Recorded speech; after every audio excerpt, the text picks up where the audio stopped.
क्या आप भी होम लोन लेने जा रहे हैं और उसमें क्या क्या डॉक्यूमेंट्स रहते हैं ये सोच के परेशान हैं? या आप नहीं जानते हैं कि हाउसिंग लोन लेने के लिए कौन कौन से डॉक्यूमेंट इंपॉर्टेंट होते हैं? तो ट्रस्ट मी, ये वीडियो लंबा ज़रूर होगा, लेकिन वीडियो के एंड तक आपकी होम लोन के डॉक्यूमेंट से जुड़ी हुई हर क्वेरी का समाधान आपके पास होगा। और हाँ, एंड में एक बोनस टिप रहेगी मेरी तरफ से आपके लिए, हाउसिंग लोन के लिए, जो आपको काफ़ी यूज़फुल रहेगी। अगर हमारी वीडियो से आपकी प्रॉब्लम सॉल्व होती है तो इसे लाइक करें, शेयर करें और हमारे चैनल को सब्सक्राइब करें। और हाउसिंग लोन से जुड़ी आपकी जो भी समस्या हो हमें कमेंट सेक्शन में ज़रूर बताएं। हम पूरी कोशिश करेंगे आपकी प्रॉब्लम्स का सॉल्यूशन आपको देने की। तो आइए शुरू करते हैं।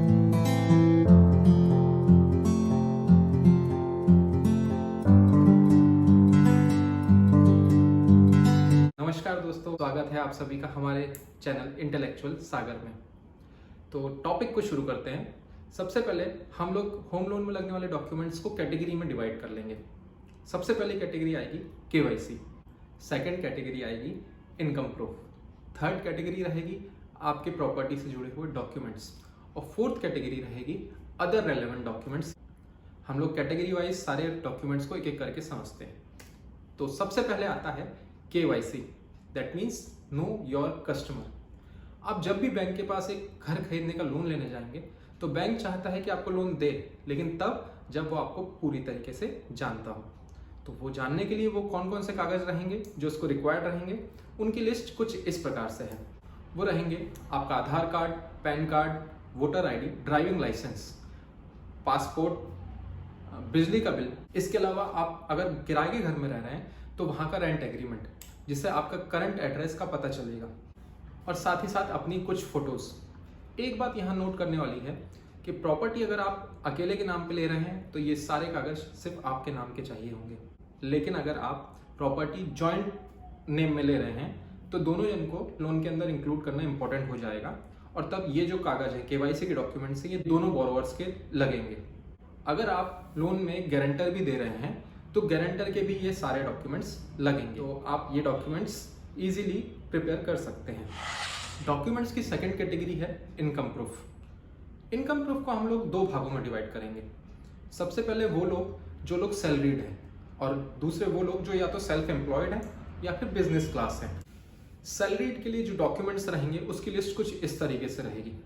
सबसे पहले उनको सैलरी स्लिप चाहिए रहेगी जो कि पिछले 6 महीने की होनी चाहिए।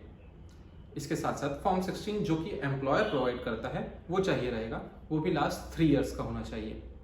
जो इनकम टैक्स रिटर्न फाइल करते हैं आप लोग, वो भी लास्ट 3 इयर्स का जरूरी रहेगा। जिस जगह आप काम करते हैं वहां से आपका जॉब कंफर्मेशन एक लेटर मिला होगा, वो चाहिए रहेगा। इसी के साथ साथ आपका आईडी कार्ड जो आपको एम्प्लॉयर ने प्रोवाइड करा रहेगा वो चाहिए रहेगा। और चाहिए रहेगा सैलरी स्टेटमेंट। सैलरी स्टेटमेंट मतलब बैंक स्टेटमेंट चाहिए रहेगा जिसमें आपकी सैलरी क्रेडिट होती हो, वो भी लास्ट 12 मंथ का, जिसमें आपकी सैलरी रिफ्लेक्ट हो रही हो। कुछ केसेस में एम्प्लॉयर की तरफ से कंफर्मेशन भी रिक्वायर्ड रहता है जिसमें वो ये कंफर्म करेगा कि दिस इज आवर एम्प्लॉय और ये हमारे यहाँ इतने इतने समय से काम कर रहा है। तो ये तो डॉक्यूमेंट्स थे एक सैलरीड क्लास के लिए। अब हम बात करते हैं नॉन सैलरीड क्लास यानी सेल्फ एम्प्लॉयड या फिर बिजनेस पर्सन का। तो हाउसिंग लोन लेने के लिए बिजनेस पर्सन या फिर सेल्फ एम्प्लॉयड को जो डॉक्यूमेंट्स लगेंगे उनकी लिस्ट कुछ इस तरीके से है। सबसे पहले तो लास्ट 3 इयर्स का आईटीआर चाहिए रहेगा। सेकेंडली, उस आईटीआर के अंदर इनकम कंप्यूटेशन होना चाहिए जो कि साफ साफ ये बता रहा हो कि आपका कितना प्रॉफिट है और क्या आपके एक्सपेंसेस हैं, जिससे कि आपका नेट प्रॉफिट भी बैंक को पता चल सके। एक फॉर्म आता है 26AB, ये आपको इनकम टैक्स की साइट से मिल जाएगा, जो कि ये बताता है कि अगर आपको कोई पेमेंट हुई है जिसमें टीडीएस अपफ्रंट काटा गया है तो वो कितना काटा गया है, ये भी आपको होम लोन लेने के लिए देना पड़ेगा। इसके साथ साथ आपको अपना बिजनेस प्रूफ, या अगर आप सेल्फ एम्प्लॉयड हैं तो आपको अपना रजिस्ट्रेशन से रिलेटेड डॉक्यूमेंट्स बैंक में सबमिट करने पड़ेंगे। वो इस तरीके से हैं। अगर आप बिजनेस पर्सन हैं तो आपका उद्योग आधार चल सकता है। इसके अलावा आपका बिजनेस प्रूफ चाहिए रहेगा। बिजनेस प्रूफ के अंदर आपका गुमास्ता या लाइसेंस जो आपका बिजनेस का होगा वो रहेगा। आपके बिजनेस से जुड़े हुए अदर जो लाइसेंस होते हैं उनकी कॉपी चाहिए रहेगी। अगर आप सेल्फ एम्प्लॉयड हैं, जैसे अगर आप सीए हैं तो आपका सीए का रजिस्ट्रेशन नंबर चाहिए होगा। और साथ ही साथ आपका जो बिजनेस आप किसी एक प्रीमाइसिस के अंदर कंडक्ट कर रहे होंगे, या अगर आप सेल्फ एम्प्लॉयड हैं तो आप किसी ना किसी प्रीमाइसिस से अपना वर्क कंडक्ट कर रहे होंगे उस प्रीमाइसेस का रेंट एग्रीमेंट चाहिए रहेगा। अगर आपका खुद का है वो, तो उसके भी डॉक्यूमेंट्स की कॉपी चाहिए रहेगी। एंड आपके अकाउंट का स्टेटमेंट चाहिए रहेगा लास्ट 12 मंथ का, जो कि रिफ्लेक्ट कर रहा हो कि आपकी इनकम उसके अंदर हुई है। तो यहाँ पे आपके इनकम प्रूफ के डॉक्यूमेंट्स खत्म होते हैं। आइए बात करते हैं आपके प्रॉपर्टी डॉक्यूमेंट्स की।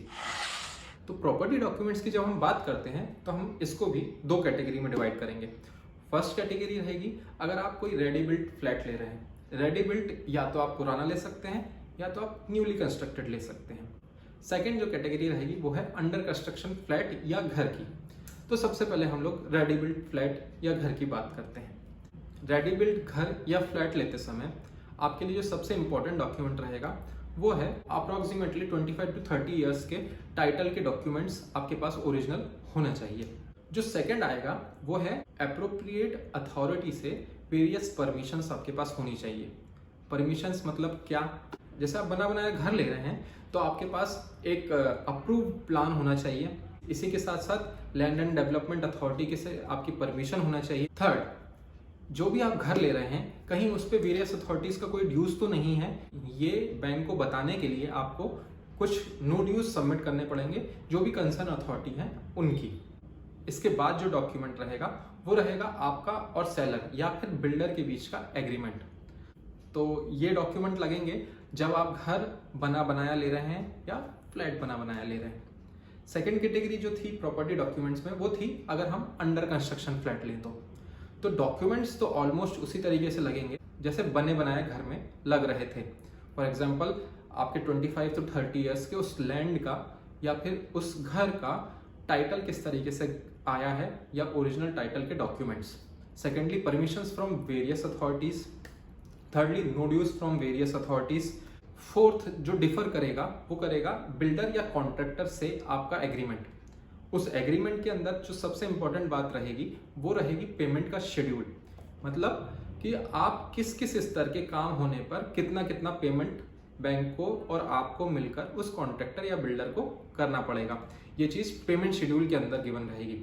तो यही एक चीज़ है जो बने बनाए घर में और अंडर कंस्ट्रक्शन फ्लैट के अंदर अंतर रहेगा। अब हम बात करते हैं फोर्थ टाइप ऑफ डॉक्यूमेंट्स यानी कि अदर रेलेवेंट डॉक्यूमेंट्स की।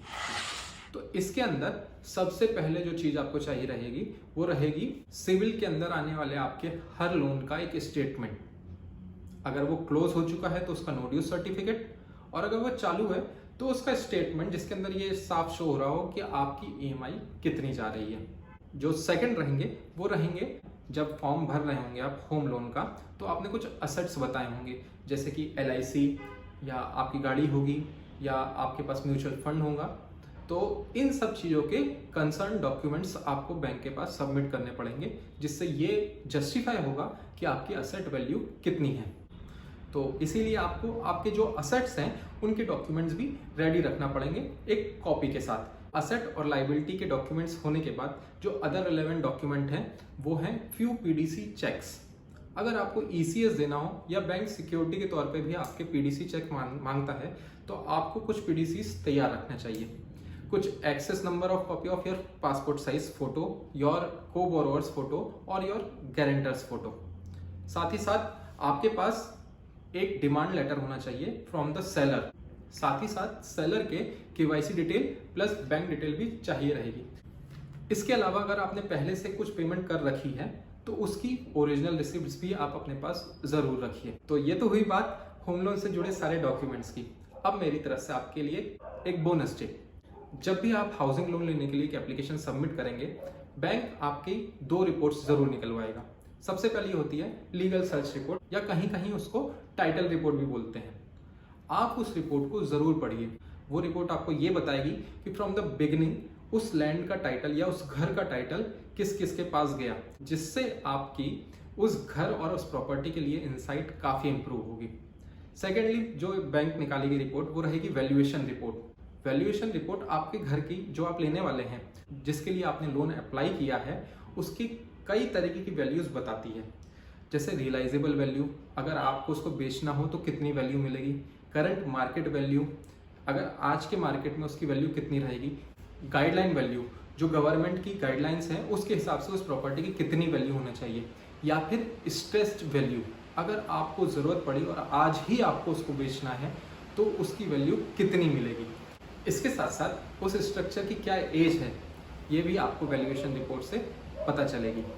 तो ये तो था होम लोन के डॉक्यूमेंट से रिलेटेड वो सब कुछ जो आपको जानना चाहिए था। आपको ये वीडियो कैसी लगी है हमें कमेंट सेक्शन में ज़रूर बताएं।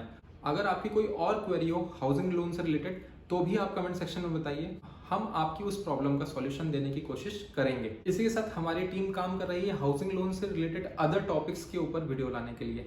तो सब्सक्राइब का बटन दबा के ऑल पे क्लिक करें ताकि आपसे कोई भी वीडियो मिस ना हो। मिलते हैं आपसे किसी और वीडियो में, तब तक के लिए नमस्कार।